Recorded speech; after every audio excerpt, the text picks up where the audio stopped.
Okay, today we'll assume that everything is static, already preset. I'm writing this video at 4:44 p.m. and it's 42 degrees outside. I feel like I'm baking. A little tired, but all in all fine. I'm back here at 7:12 p.m. after 3 hours. It's 28 degrees and I feel well rested after a nap and my daily workout.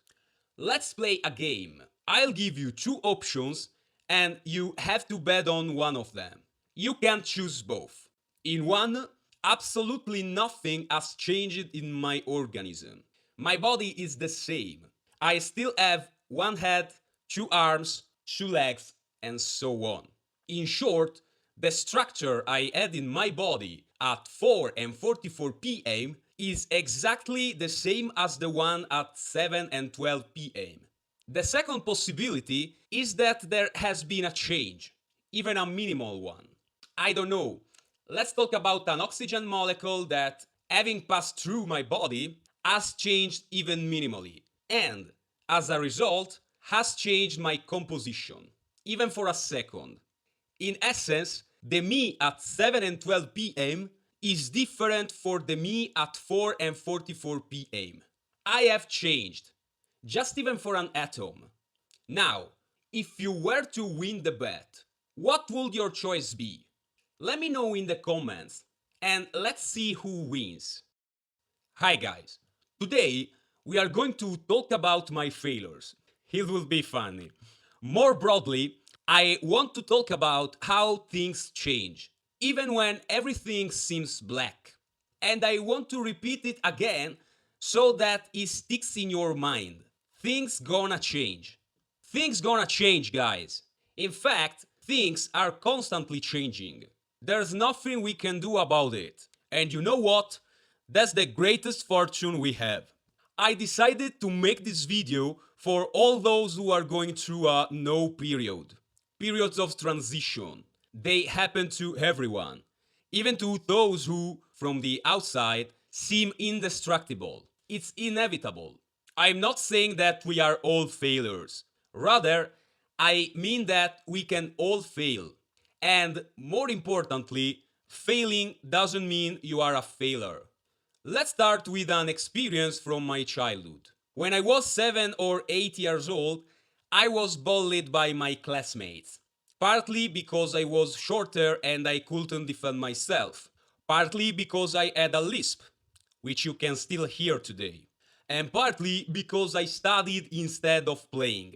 A boring child. So I asked myself, is this all I am? Will I be like this for the rest of my life? Can I at least try to open other doors?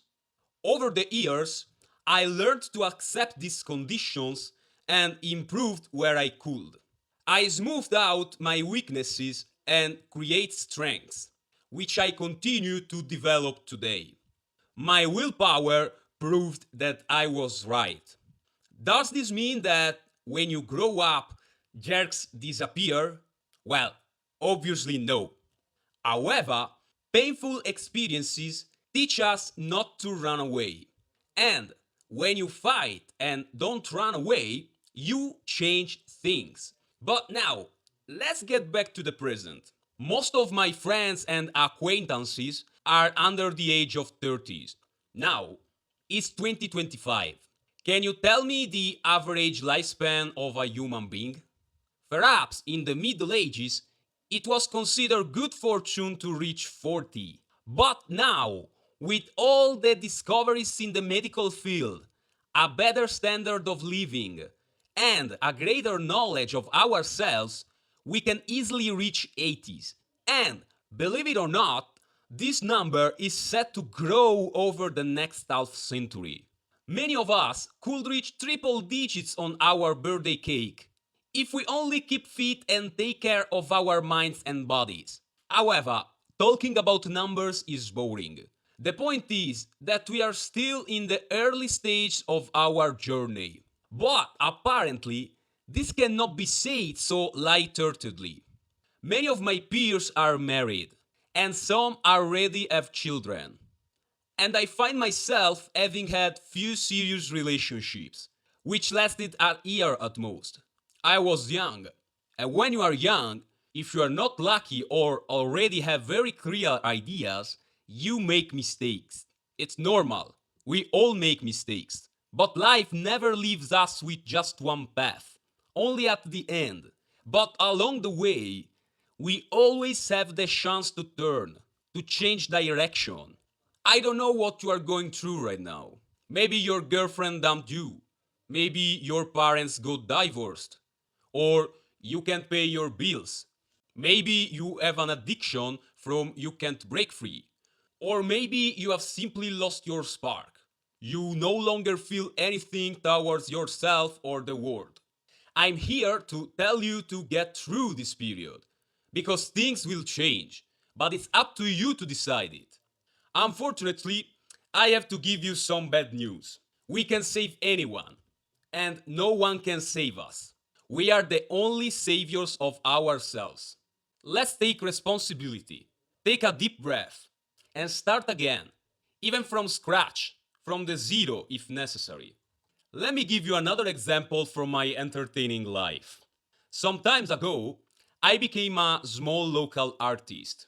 At first, I started making some videos on YouTube. But after a year, I gave up because I didn't see any results. And partly because I was afraid of other people's judgment. But I had met a guy with whom I made videos.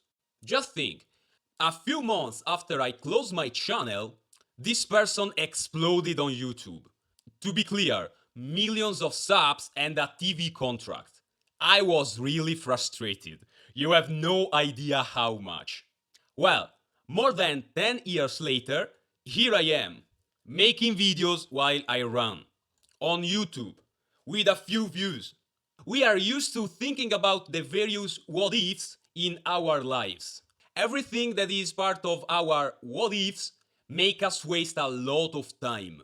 We think that if it went wrong once, then it's not for us. And you'll have to excuse me, but I always find the social connection with today's ways of living. Think about it. Why should we bother? What's the point of persevering? The point of cultivating a dream or a goal? I mean, why just one? If the society I live in offers me everything at all times, why bother with just one thing?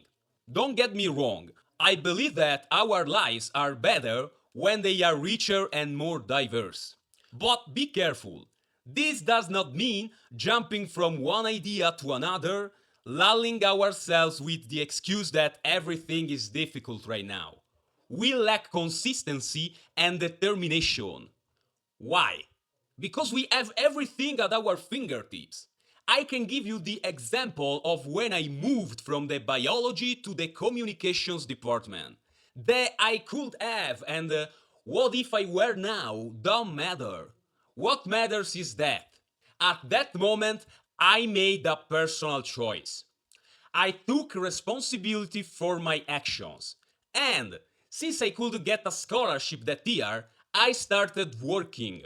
My parents couldn't afford to pay my rent, my taxes, bills, groceries, etc. So I started working in a call center. A job I wouldn't wish on anyone, but we'll talk about that in a future video if you like. Let's back to the point. Why am I telling you this? Because at that moment, I was sure of what I want to do. I wasn't checking to see if the road was bumpy. Instead, I was focused on the destination, on the goal. And yes, I also failed some exams before the degree.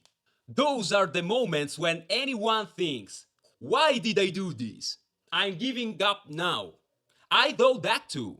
But something told me, hey, wake up. You've come this far. You've made all these sacrifices.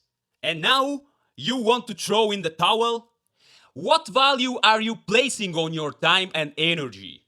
Ask yourself this question when you have 5 minutes. What value do you place on your time? Because once you are aware of the answer, things gonna change. And they will change for the better, I promise you.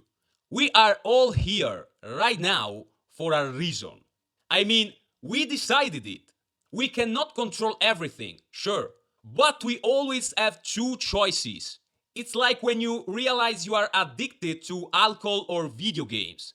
You can act in two ways. You can continue down to the familiar path, justifying your wrong choices, or instead, you can change the course. It's a matter of willpower. Let's leave discipline aside.